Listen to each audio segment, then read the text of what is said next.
अभी जो वहां पर इन्वेस्टिगेटिंग अफसर हैं, SHO हैं, थानेदार जो लोग भी हैं, वो दबाव बना रहे हैं, उनको हतोत्साहित कर रहे हैं, उनको ये बता रहे हैं कि इसमें न्याय नहीं मिल सकता है, इसमें 10, 20, 15 बरस लग सकता है, आप लोग पैसा वैसा लेकर इसको रफा दफा कीजिए। कल जो पोस्टमार्टम का रिपोर्ट आया है उसमें ये स्पष्ट लिखा हुआ है, ओपिनियन जो डॉक्टरों ने दिया है कि उस बच्ची के साथ दुर्व्यवहार हुआ है।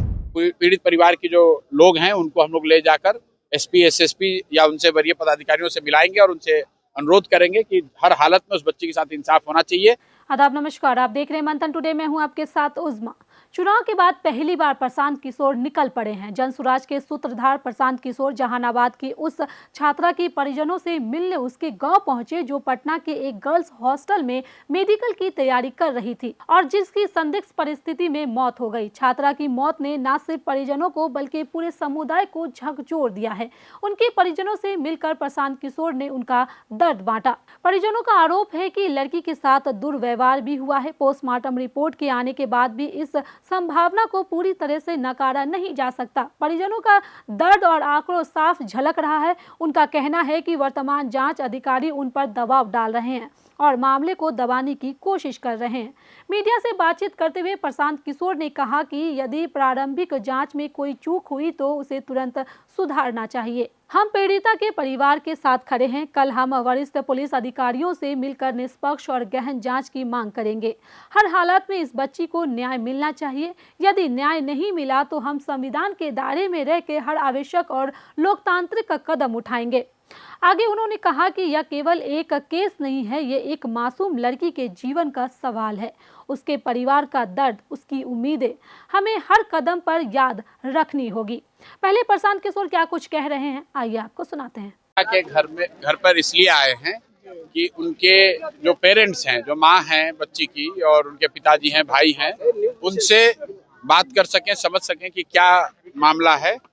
जो बात समझ में आ रही है कि इस बच्ची के साथ घटना हुई है, क्या रीजन है, कौन लोग दोषी हैं, ये तो हम लोग नहीं बता सकते हैं, लेकिन ये प्राइमा फेसी दिख रहा है कि पुलिस ने शायद आत्महत्या का केस बताने में जल्दीबाजी की है, क्योंकि कल जो पोस्टमार्टम का रिपोर्ट आया है उसमें ये स्पष्ट लिखा हुआ है, ओपिनियन जो डॉक्टरों ने दिया है कि उस बच्ची के साथ दुर्व्यवहार हुआ है। तो हम लोग की ये ऐसी अपेक्षा है कि पुलिस अब इसको नए सिरे से इसको इन्वेस्टिगेट करेगी और अगर नहीं करेगी तो हम लोग भी अपनी ओर से जाकर उनसे आग्रह करेंगे। आज या कल पीड़ित परिवार के जो लोग हैं उनको हम लोग ले जाकर SP, SSP या उनसे वरीय पदाधिकारियों से मिलाएंगे और उनसे अनुरोध करेंगे कि हर हालत में उस बच्ची के साथ इंसाफ होना चाहिए और पुलिस से अगर जो शुरुआती गलती हुई भी है तो अब ये समय है उसको सुधारा जा सके। आप मीडिया के साथी हैं, आपके माध्यम से एक बात जरूर कहेंगे कि परिवार के लोगों ने ये कहा कि उन पर अभी जो वहां पर इन्वेस्टिगेटिंग अफसर हैं, SHO हैं, थानेदार जो लोग भी हैं, वो दबाव बना रहे हैं, उनको हतोत्साहित कर रहे हैं, उनको ये बता रहे हैं कि इसमें न्याय नहीं मिल सकता है, इसमें 10, 20, 15 बरस लग सकता है, आप लोग पैसा वैसा लेकर इसको रफा दफा कीजिए। तो मुझे लग रहा है कि ये सिरे से गैर कानूनी है। जो इन्वेस्टिगेटिंग अफसर है उसको ये नहीं कहना चाहिए। तो इस बात की भी शिकायत वहाँ के वरीय पदाधिकारियों से की जाएगी। परिजनों का मुख्य मांग क्या था आपसे? परिजनों ने मुख्य रूप से आपसे परिजनों ने, खासकर उनकी माताजी ने एक ही बात कही कि हमारा जो नुकसान होना है, बच्ची हमारी चली गई, अब हर हालत में उसके साथ इंसाफ होना चाहिए। जिन लोगों को भी, जो लोग भी दोषी हैं, उन पर सख्त से सख्त कार्रवाई होनी चाहिए। सर, पुलिस और उनकी माँ जो है, मैं ये आपको बताना चाह रहा हूँ कि बहुत हिम्मत वाली महिला है और उन्होंने जो बताया, जो मैंने सुना, आपको बता रहा हूँ। उन्होंने कहा है कि चाहे कुछ भी हो जाए मैं लड़ना चाहती हूँ, कॉम्प्रोमाइज करने का कोई सवाल नहीं है, कहीं किसी तरह के लालच में, दबाव में आने की बात नहीं है। हम लोग चाहते हैं कि उस बच्ची के साथ जो दुर्व्यवहार हुआ है, जो लोग भी दोषी हैं, उस पर कार्रवाई हो। सर, एक और मांग उठ रही है कि हॉस्टलों को लेकर कुछ नियामक बनाया जाए ताकि लड़कियों की सेफ्टी सुनिश्चित हो।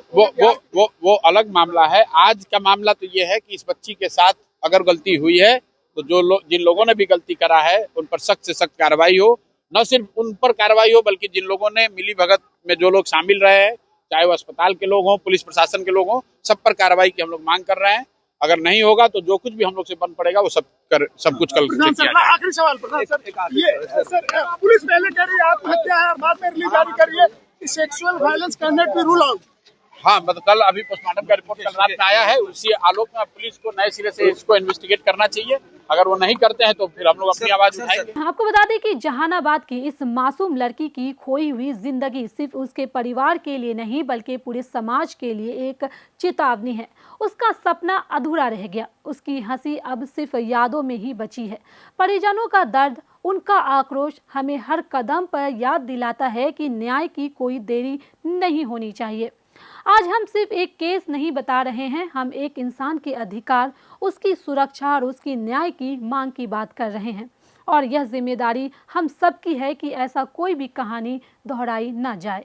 तो चलिए फिलहाल इस खबर में बस इतना ही। देश दुनिया की ऐसी ही तमाम बड़ी खबरों के लिए बने रहे मंथन टुडे के साथ। साथ ही हमारे चैनल को लाइक करें, सब्सक्राइब करें, फॉलो करें और निष्पक्ष पत्रकारिता देखना है तो देखते रहे मंथन टुडे। बहुत बहुत शुक्रिया।